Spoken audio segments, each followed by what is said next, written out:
За сайн байцгаана уу. Энэ өдрийн мэндийг хүргэе. За өнөөдөр миний 30 хоногийн челленж бичлэгийн маань хамгийн сүүлийн өдөр 30 дахь удаагийн бичлэгээрээ та бүхэнтэйгээ уулзаж байна. За өнөөдөр бүгдээрээ хамтдаа Бурхан багшийн хамгийн анхны номын хүрд буюу Хутагтын 4 үнэн гэж сайхан номны талаар ярилцгаая. За бичлэгээ эхлэхийн өмнө аврал эцэглээ уншия. Бурхан ном хийгээ чуулганы дээдэд бодийн хотгийг хүртэл би итэг мө өглөг тэргүүдээ үйлцэн буйнаараа би амтны тусад бурхан бүтгүүлтугай. Бурхан ном хийгээ чуулганы дээдэд бодийн хотгийг хүртэл би итэг мө өглөг тэргүүдээ үйлцэн буйнаараа би амтны тусад бурхан бүтгүүлтугай. Бурхан ном хийгээ чуулганы дээдэд бодийн хотгийг хүртэл би итэг мө өглөг тэргүүдээ үйлцэн буйнаараа би амтны тусад бурхан бүтгүүлтугай. За бүгдээрээ хутагтын 4 үнэний талаар ярилцгаая. За хутагтын 4 үнэнд хамгийн ихний айлтвар нь зовлон үнэн гэж Бурхан багш айлцсан байдаг. За тэгвэл зовлон үнэн гэж яагаад хэлсэн юм бэ гэдэгт миний өөрийн ойлгосон зүйлээсээ та бүхэнтэйгээ хуваалцахад зовлон энэ орчлон хорвоод амьдарч байгаа хамаг амьтан бүгд зовлонтой байна. Тэ? Анх бол би өөрийгөө л зовж гин би л өрөвдөлтэй гэж боддог байсан. Тэгтэл ингээд жоохон ном сонирхоод сонсоод ингээд яваад байтал зөвхөн би ганцаараа зовлонтой биш юм байна. Бүх хүн адилхан зовлонтой байдаг юм байна. Тэр нь баян байна уу, тэ? Нэр алдартай од байна уу? Хэм улсын хурлын гишүүн ч юм уу, тэ? Хэм байх нь үл шалтгаалan адилхан зовлонтой байдаг юм байна. За мөн зөвхөн хүн ч биш бүх амьтан тийм ээ. Адгуйс амьтад бас зовлонтой. Бэрд тэ тамийн амьтад бүр их зовлонтой. Тэгээ хүнээс дэше бид бүхэн тэнгэрүүд гэж ярьдаг тийм ээ. Сахиусан тэнгэрүүд тэр дагинс тэр эсрэн тэнгэрүүд тийм ээ. Эдгээр ч гэсэндээ бас зовлонтой байдаг юм байна. Тэнгэрт сайхан жаргалтай байлаа гэд тэр жаргал нь нөгөө мөнхийн биш бас дуустдаг юм байна. Тэр буйнаа идлээ дуусхлаарэ маш хэцүү зовлонгуудыг бас амсдаг юм байна тийм ээ. Бүх амьтан их болсон хамаг амьтан зовлонтой байдаг юм байна гэдгийг ингээд ойлгосон. Тэгэхээр энэ зовлонг нийтэд нь 3 хэсэгт хувааж авч үзэж байгаа. Үүнд бол зовлонгийн зовлон буюу бид бүхэн мэдэх, бид бүхний хамгийн мэдэх өвчин зовлон тийм ээ. Өлсөх те энэ ядуу тарчиг байх, хувцас олдохгүй даарч хүрэх. Энэ зовлонгийн зовлон өвчин те эмнэлэгт өвдөөд хэвтэж байх энэ бүхэн чинь зовлонгийн зовлон юм байна. Тэгвэл урагхуй зовлон гэж нэг байна. Энэ урагхуй зовлонг их маань таньж чадахгүй байна. Би ч гэсэн ерөөс огт танихгүй байсан. Тэгэд энэ урагхуй зовлон гэдэг нь юу вэ гэхээр анхлан жаргалтай сайхан байгаа юм шиг мэдрэмж ингээд богино хугацаанд өгдөг. Тийм учраас тэр төр зургийн богино хугацааны жаргалаа бид бүхэн жинхэнэ жаргал юм байна гэж ойлгоод түүндээ ингээд шунчдаг. Тэгтэл тэр нь хэсэг хугацааны дараа буцаад зовлон болоод хувирчдаг. Тэгээ иймэрхүү тийм жаргал юм шиг харагддаг, мэдрэгддэг ийм зүйлүүдийг урагхуй зовлон гэдэг бахны. Тэгэхээр энэ урагхуй зовлон дээр жишээ нь бол бид бүхэн маш цангаж байгаад ус уух тийм ээ. Тэр анхлан ингээ ус ууж яхад бол маш сайхан амны цангаа тайлагдж байгаа боловч хэрвээ бид нар зогсохгүй ингээл уугаал ах юм бол яах вэ? Тэр чинь сүултээ ингээ гидс дүүрээ цанхаагаад тийм ээ. Тэр усаа шингээж чадахгүй зүйл болно шүү дээ. Тэгэхээр буцаад хит их буцаал ингээд уугаад ах юм бол тэр чинь буцаад зовлон болж хувирдаг. Тэгэхээр ингээ хувирч чинь эхлээд ингээ жаргал байсан юм шиг мөртлөө дараа нь зовлон болоод хувирчдаг. Иймэрхүү зүйлүүд амьдралд зөндөө байдаг бахны. Энэ урагхуй зовлонд бол энэ хүн төрлөختний хөөцөлтөд байгаа бүхий л жаргал тэр чигээрээ орж ийн. За нэг сайхан машин. Энэ би өөрөө Герман улсад амьдардаг хүн. одоо хүмүүс ингээд машин худалдаж авахаа болчихсон. Тэгээ яагаад машин худалдаж авахгүй байна вэ гэсэн чинь машиныг ингээд анх авахад одоо дэлгүүрээсээ ингээд шив ширхэн гараад ирэхдээ айгүй сайхан байдаг юм байл да. Ингээд авахд амар гоё мэдрэмжтэй те. Тэгтэл авсан тэр одоо цагаасаа эхлээд үн цэн нь буурдаг гэж байгаа. Одоо шууд дахин одоо тэр анхных шиг өндөр үнэтэй үнэлэгдэхгүй. Шууд авсан тэр худалдаж авсан цагаасаа эхлээл үн цэн нь буурч эхэлдэг. Тэгэл ерөөсөө байнгын зардал те. Машины зогсоол, гараж, бензин, угаалга, сэлбэг тэгээд одоо нөгөө засвар үйлчилгээ ерөөсөө цаг тутамд зардал гарч идэг. Тэгээд түүнийгээ бараг арчлан анхаарна гэдэг нь өөрөө нөгөө илүү их одоо нөгөө анхлан авч исэн дээр нөгөө таашаалтай би өстө сайхан машинтай олчлоо гэсэн тэр одоо баяр жаргалтай мэдрэмжээсээ буцаагаад илүү ингээд нөгөөдхөө арчлан тордон нөгөө гараж зогсоол түгжээ бензин гэдэг асуудал нь бүр илүү болж хувирдаг байх нь шүү дээ. Тэнгүүд одоо энэ арай нөгөө үйлдвэрлэгч улсын хүмүүс чинь ер нь заавал машин аваад тах шаардлагагүй юм байна. Энд чинь ерөөсөө тэр тухайн үедээ ингээ авахд л сайхан мэдрэмж төрж байгаа боловч дараа нь ингээ зовлон болоод хувирчдаг юм байна. Тийм учраас одоо энэ олон нийтийн тээврийн автобус унаа тэгээ энэ үйлчилгээндээ илүү анхаарах нь илүү зөв юм байна гэд одоо нийтээрээ тэр метро, автобус те энэ үйлчилгээндээ илүү их хамрагдаж тэрнийхээ одоо засвар үйлчилгээ, цагийн хуваар эдгээрт илүү их анхаарал хандуулдаг болсон байна. Гэх мэтчлэн одоо ингээд уруудаг зовлон байна. Одоо анхлан хувцас авахд тийм ээ. Шинэ брэнд одоо маш үнэтэй брендийн хувцсыг ингээд аваад өмсөхөд би чи ийм гоё брендийн юм авцсан шүү гэд ингээд ялангуяа манай эмэгтэйчүүд тийм ээ.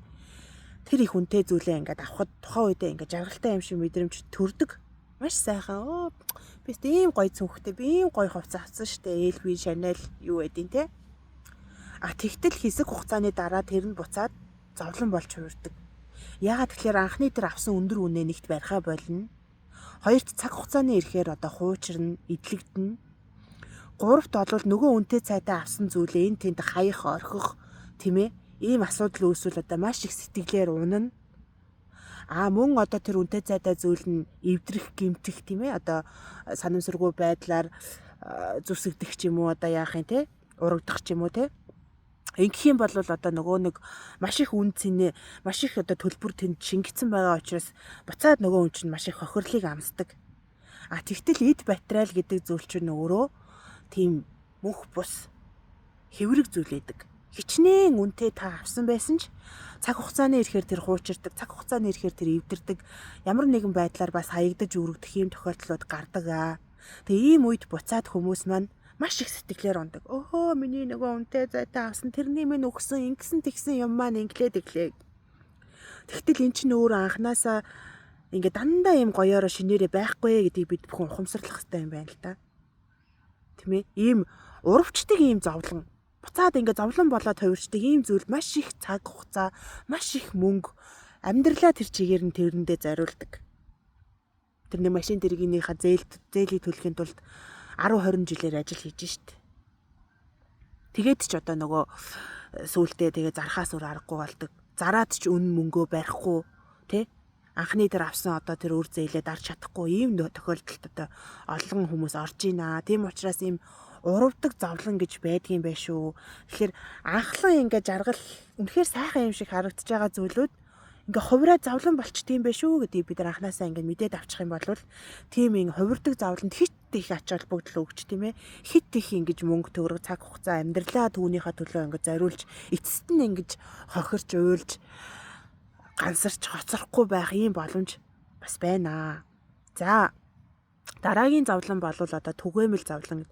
Энэ түгээмэл зовлонгийн тухай бол одоо зөвхөн бурхны шашинд яригддаг юм байна. За өөр бусад шашин, өөр бусад философи, өөр бусад ургалч үзэл тийм ээ. Энэ талаар, энэ түгээмэл зовлонгийн талаар бол ярьдаггүй. Тэгэхээр яагаад бурхны шашин нэг ингээ онцолж яриад байна вэ гэхээр энэ түгээмэл зовлон гэдгийг ойлгуулж өгж байгаагаараа бурхны энэ сургаал нутагтын 4 үнэн эхний зовлон үнэн гэж айлцсан энэ маань илүү одоо гайхалтай ийм чухал зүйл болоод байгаа. Тэгэхээр энэ түгээмэл зовлон буюу та төрөөд үхээд тэр химэл те heaven тэр тэнгэрт очиод төрсөн ч таны зовлон дуусахгүй гэдгийг хэлээд байгаа байхгүй юу? Энэ төрж байгаа энэ үхэл төрөл үхлийн энэ тойрогт эргэлдэж байгаа чинь л өөрөө зовлон юм аа. Буюу энэ оршихуун мөн чанарыг танихгүй байгаа чинь ингээд мухаг буюу англиар бол ignorance гэж байгаа.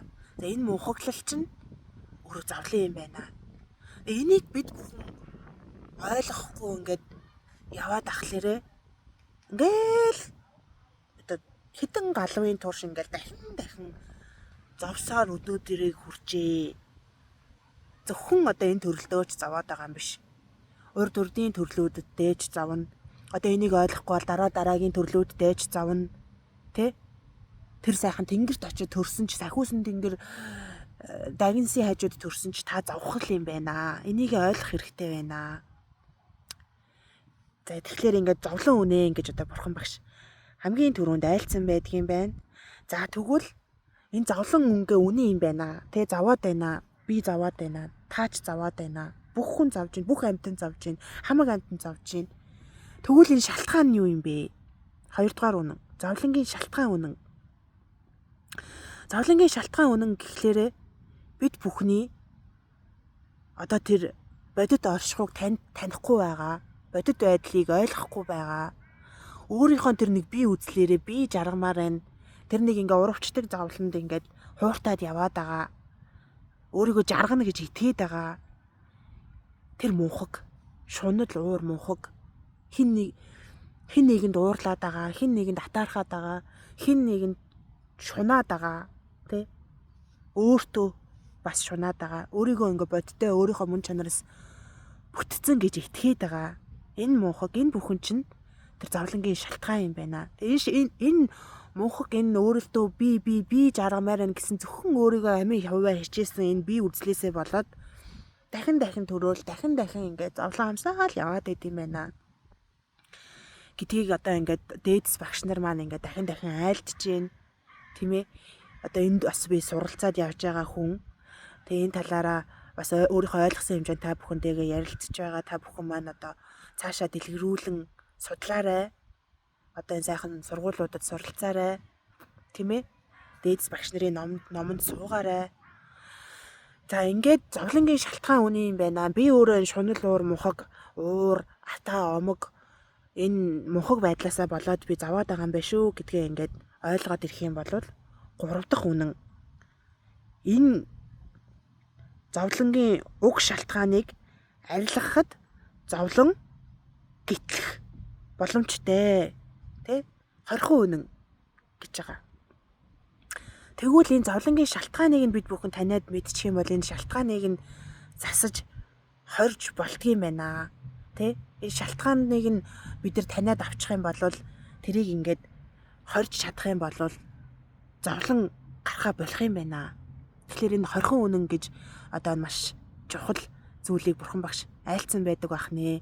Тэгээ энэ ном сургаалтай учирснараа бид бүхэн одоо маш их аттай, буянтай ийм одоо зовлонгоос гитлэх боломжтой ийм сайхан хүмүүс байна.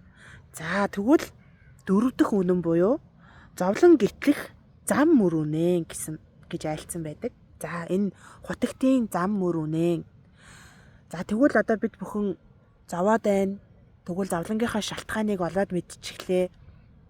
Энэ зовлонгийнхаа шалтгааныг хорих юм бол одоо би гитлж болох юм байна. За тэгвэл энэ гитлж болох юм байна гэсэн дээр бид бүхэн одоо ингээд энэ гитлэх зам мөрөөр зорчно.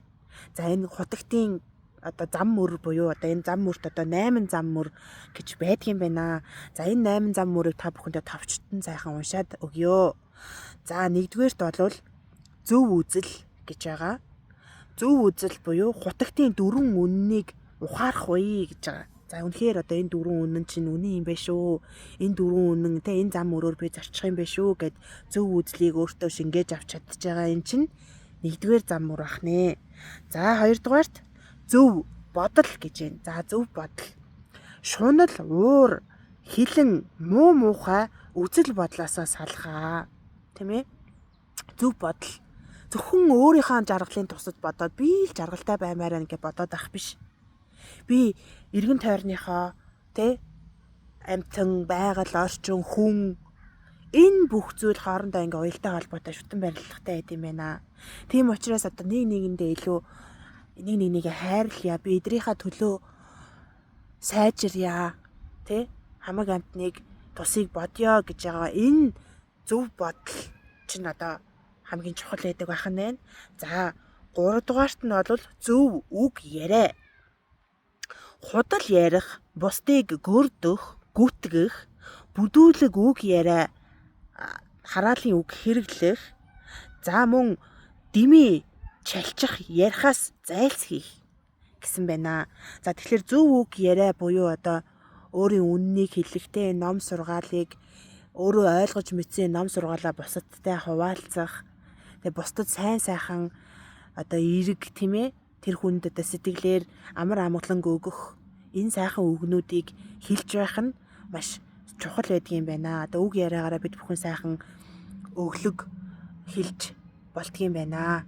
За зөв үйл гэж байна. Зөв үйл.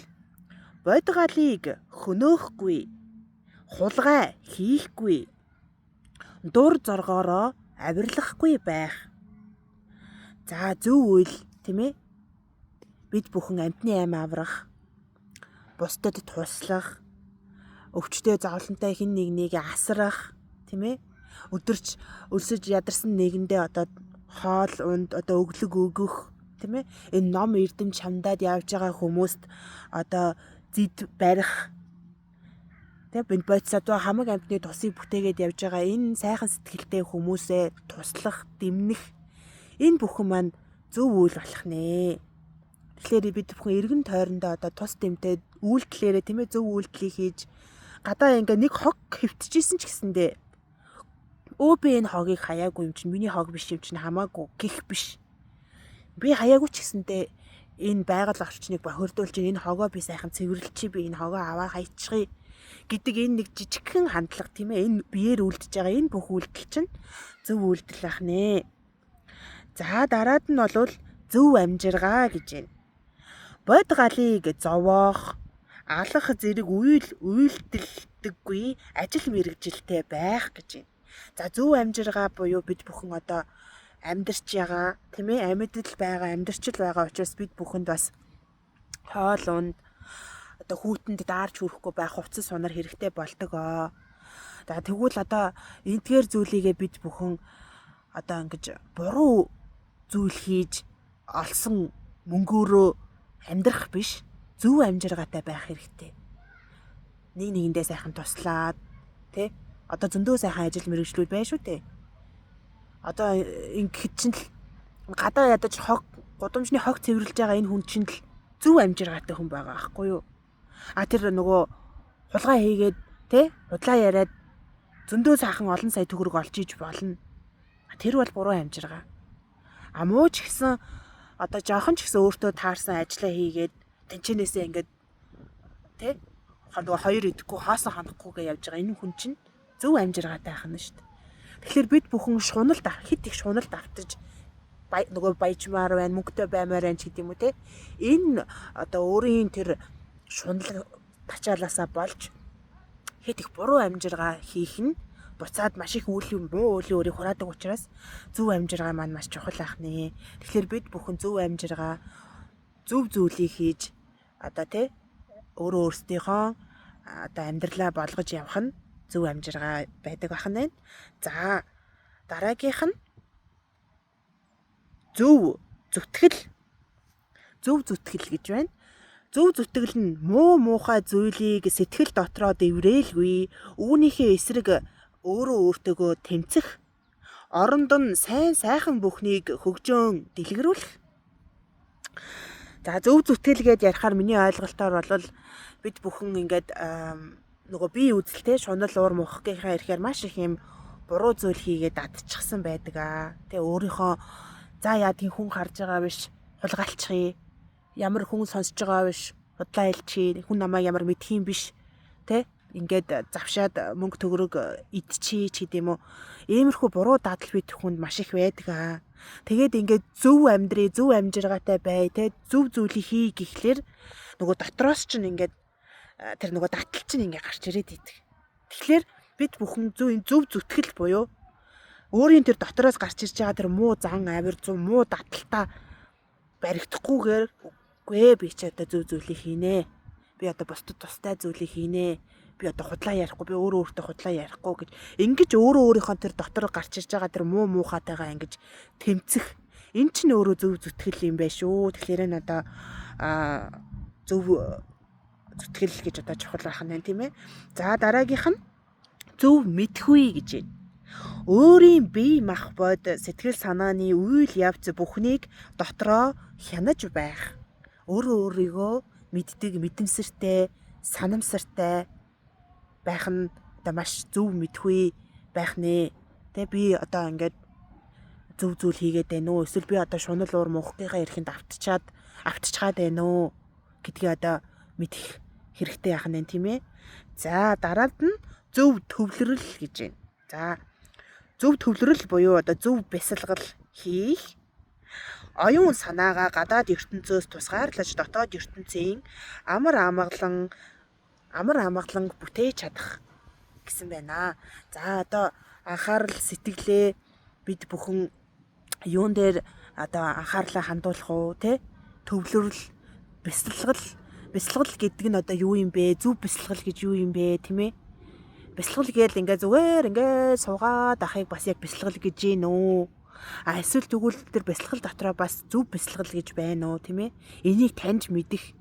Ингээ зөв бясалгалыг таньж мэдснийхаа ачаар энэ зөв бясалгал, зөв төвлөрлийг өөртөө хийж дадуулах, тийм ээ? Энэ бүхэн чинь ингээд хотогтын зам мөр үнэн дөрөвдөх үнэн байх нэ. За энэ ингээ сайхан 4 үнэн 8 зам мөрөөр та бүхэн маань аюулгүй сайхан зорчих болтугай. Энэхүү бичлэгийг үзэж байгаа их болсон хамаг амьтан та бүхэн маань хутагтын зам мөрд орох болтугай. Та бүхний буян өрөөлн дэлгэрч байгээ. Та бүхний сэтгэлд бод сэтгэл төрөх болтугай. Хамаг амьтны сэтгэлд хоосон чанарыг онсон бэлэг биелэг төрөх болтугай. Хамаг амьтны сэтгэлд хамаг амьтны тусын тулд би өөрөө бурхан болёо гэсэн одоо энэхүү сайхан сэтгэл төрөх болтугай. Бурханд бүтэх болтугай. За тэгээд та бүхэндээ аз жаргал амар амгалан хүсье. 30 хоногийн бичлэгийг маань үзсэн хүн бүхэнд маш их талархлаа. Баярлалаа. Дараагийн одоо номын сайхан үйлсд явах юм бол одоо бичлэгээ хийж та бүхэндээ бас хүргэнэ. За баярлалаа. Баяртай.